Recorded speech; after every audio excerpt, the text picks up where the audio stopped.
Hello everyone. आज हम लोग फाइलम पॉरीफेरा को देखेंगे। बीएससी फर्स्ट ईयर सेमेस्टर 1 का unit number 3 review Vinoba Bhave university का सिलेबस है। तो आज हम लोग फाइलम पॉरीफेरा को एक शॉर्ट ओवरव्यू देखते हैं, जनरल कैरेक्टरिस्टिक्स एंड जितने भी उसके फीचर्स हैं उसके बारे में। तो आज हम लोग फाइलम पॉरीफेरा में इसका क्या देखेंगे, जनरल कैरेक्टरिस्टिक्स। जो फाइलम पॉरीफेरा है वो आया है एक ग्रीक वर्ड से।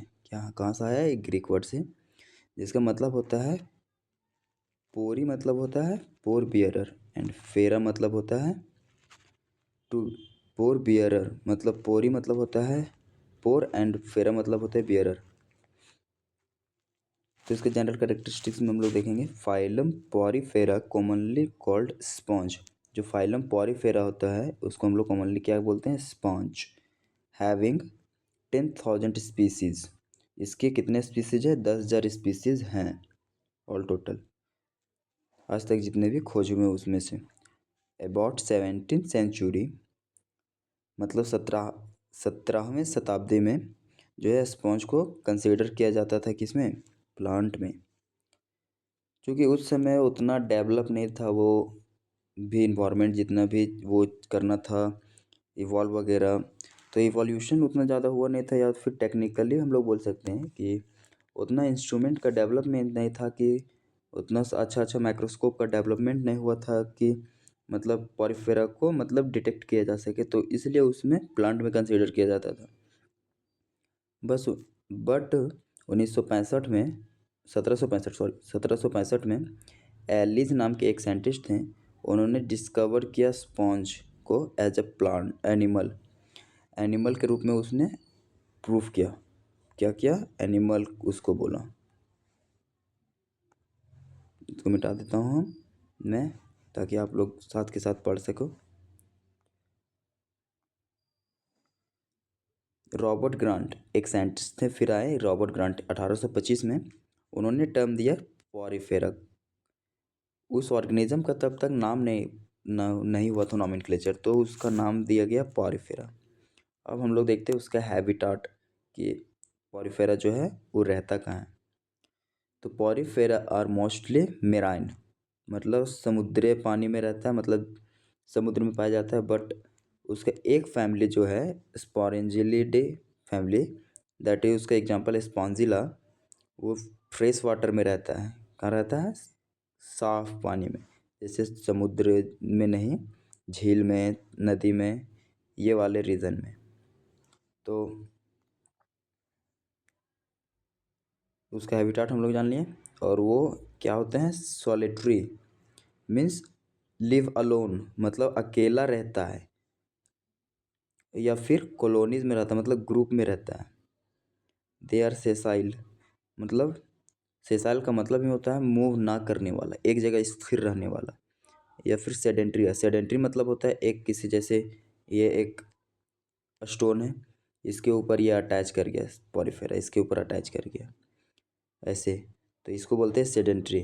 तो या फिर ये मूव नहीं करेगा, फिर किसी से अटैच होके अपना लेंथ को ग्रो करेगा।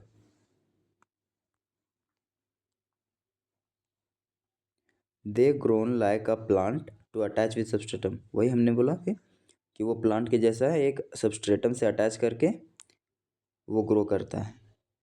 एक नोट पॉइंट है जो कि अकॉर्डिंग टू बॉन्ड, एक साइंटिस्ट थे mister Bond, some sponges can move, मतलब उसका मानना था कि कुछ स्पॉन्ज जो है वो मूव भी करते हैं, मतलब फ्री मूविंग लिविंग भी होते हैं।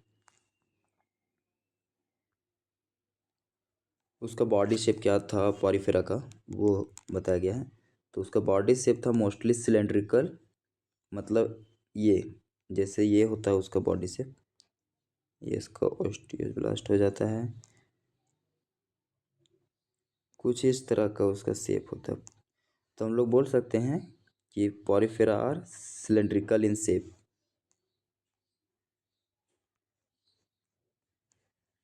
आगे हम लोग देखते हैं एंड वेरिएबल शेप मीन्स हम लोग कह सकते हैं या तो फिर सिलेंड्रिकल होगा या तो फिर वेरिएबल होगा। उसकी सिमेट्री मीन्स वो किसी, जैसे ये है पॉलीफेरा, तो इसको दो भागों में जब हम कट करेंगे तो वो किस तरह से कटेगा, तो सिमेट्री जो है असिमेट्रिकल है। असिमेट्रिकल कहने का मतलब होता है वो किसी भी उसको किसी भी एंगल से काटिएगा तो इक्वल नहीं कटेगा, या फिर सम पॉलीफेरा में वो रेडियल भी हो सकता है, या तो रेडियल या फिर असिमेट्रिकल। रेडियल मतलब जैसे ये एक गोलाकार है स्फेरिकल वाला, इसको किसी भी एंगल से हम लोग कट करेंगे तो इक्वल होगा ना, इक्वल ही डिवाइड होगा। किसी भी एंगल से काटें तो ये होता है रेडियल सिमेट्री। आगे हम लोग देखते हैं इसका जर्म लेयर, मतलब इसका जर्म लेयर जो होता है वो डिप्लोब्लास्टिक होता है, मतलब दो लेयर का बना होता है। इसमें तीसरा लेयर नहीं होता है, जिसमें जैसे हमारे में 3 लेयर का होता है जर्म लेयर, लेकिन इन कॉर्डेट्स उसमें 2 ही होता है।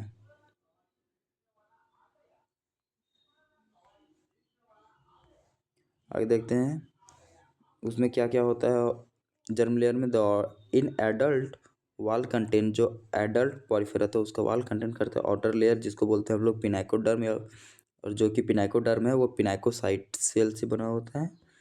और दूसरा होता है इंटरगैस्ट्रल लेयर, जो कि बना होता है क्वाइनोडर्म से, और उस सेल को बोलते हैं क्वाइनोसाइट सेल।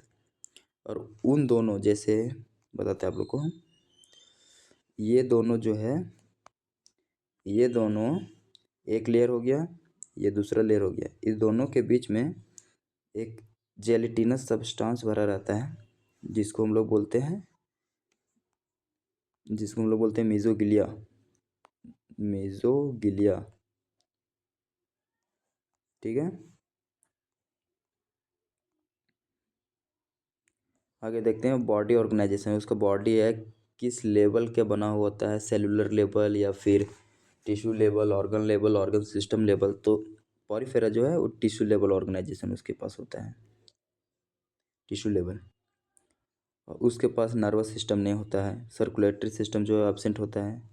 सिलोम, अब देखिए सिलोम क्या होता है। सिलोम जैसे हमारे में ये कहते हैं, सिलोम हमारे में ये होते हैं हमारे गट और ये बॉडी वाल, तो ये दोनों के बीच में जो स्पेस होता है outer लेयर और गट लेयर के बीच में, इसी को बोलते हैं सिलोम, ठीक है। तो इसमें सिलोम जो है वो नहीं पाया जाता, असिलोमेट होते हैं। बट इसमें एक कैविटी होता है जिसको स्पॉन्जोसील कहते हैं, जैसे ये था ना स्पॉन्जोसील इसको बोलते हैं, ये था पॉलीफेरा, तो ये बीच वाला स्पेस को बोलते हैं स्पॉन्जोसील। आगे देखते हैं हम लोग इसमें जो डाइजेशन होता है वो इंटरसेलुलर होता है, मतलब दो सेल के बीच में होता है। इसमें फूड वैक्यूल पाया जाता है, तो उसी में होता है। इसका न्यूट्रिशन हमारे के जैसा ही होलोजोइक इसमें भी होता है, होलोजोइक मोड ऑफ न्यूट्रिशन। और इसमें वाटर कैनाल सिस्टम पाया जाता है, जैसे ये पॉरीफेरा हो गया, तो इनके बीच से एक कैनाल बना रहता है ऐसे करके, जो कि वाटर इंटर करता है, फिर ऑस्क्यूलम इसको बोलते हैं, ऑस्क्यूलम, तो इसके थ्रू ये फिर एक्सपेल्ड आउट हो जाता है वाटर।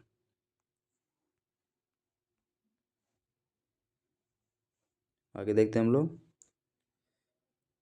इसका जो एक्सकेलेटन है, जो आउटर लेयर का है बॉडी का, वो बना रहता है एंडोस्केलेटन। जो अंदर वाला जो इसका स्ट्रक्चर जो इसको फ्रेमवर्क देता है वो बना रहता है कैलकेरियस स्पिक्यूल का, कैलकेरियस स्पिक्यूल का एंड कैल्शियम कार्बोनेट का, और सिलिशियस स्पिक्यूल।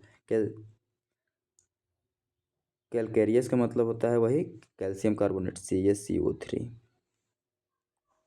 इसमें रिप्रोडक्शन जो होता है वो दोनों तरह से होता है, असेक्सुअल मेथड भी और सेक्सुअल मेथड भी। असेक्सुअल मेथड में फ्रेगमेंटेशन, रीजनरेशन एंड बर्डिंग, ये तीन तीन मेथड से होता है। और सेक्सुअल मेथड में होता है वो जो स्पॉन्ज होता है ना, वो हर्माफ्रोडाइट होता है, एक ही में पाया जाता है male and female type of sex organ, that is they are bisexual.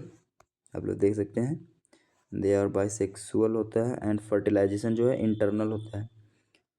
और there is cross fertilization means टू हम लोग कह सकते हैं ये एक पॉरीफेरा है, ए पॉरीफेरा है, दोनों के बीच में एक्सचेंज होता है गैमेट्स का, और इसमें क्रॉस फर्टिलाइजेशन होता है। क्योंकि प्रोएंड्रस कंडीशन को ही फॉलो करता है, मीन्स जो मेल गैमेट है वो पहले फर्स्ट जो है मैच्योर कर जाता है, उसके बाद फीमेल गैमेट मैच्योर करती है, तो जिसके कारण वो कर सकता है क्रॉस फर्टिलाइजेशन। इसमें कनाल सिस्टम पाया जाता है, आपको पहले हम ही बताएं। इसमें यहाँ गलत दिया हुआ है, ये 3 नहीं होगा, यहाँ 4 टाइप का होता है, 4 टाइप का होता है, that is ascon type, sycon type, leucon type and dragon type.